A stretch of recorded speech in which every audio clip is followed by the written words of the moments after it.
তো গাইস আমার পোলা আজকে গরম পানি দিয়ে গোসল করবে, তো হয়তো গরম পানি ছাড়া গোসল করতেই না, তো ওর জন্য এখন গরম পানি বসাইলাম। তো তোমরা সবাই দেখো, পোলা ফালতে হইলে কত কষ্ট করতে হয়। গরম করা হয়ে গেছে, আমার ছেলে গোসল করবে, তো পানি নিয়ে এখন বালতিতে দিয়ে দিচ্ছি। তো তোমরা দেখো পোলা পান্ডে কত বুঝিয়ে সুজিয়ে গোসল করাইতে হয়। ওরে বাবা রে, গরম গরম। দেখো আমার পোলার এখন গোসল করাই দিব আমার সোনা জাদুকে। বাবা গোসল কর।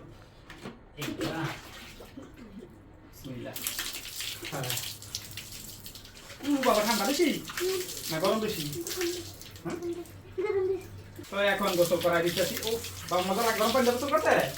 হ্যাঁ আচ্ছা, অ্যালোভেরা শ্যাম্পু দিয়ে আমার বাবার মাথাটাকে ওয়াশ করে দিব। ও ভালো লাগে। হ্যাঁ তো গাইস দেখো কত ফেনা উঠছে শ্যাম্পুটা, আসলে শ্যাম্পুটা অনেক ভালো, তো আমার কাছে অনেক ভালো লাগে।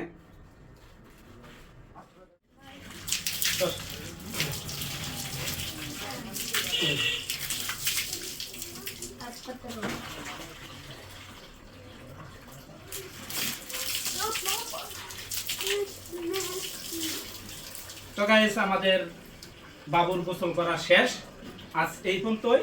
দেখা হবে নেক্সট কোনো ভিডিওতে। ধন্যবাদ।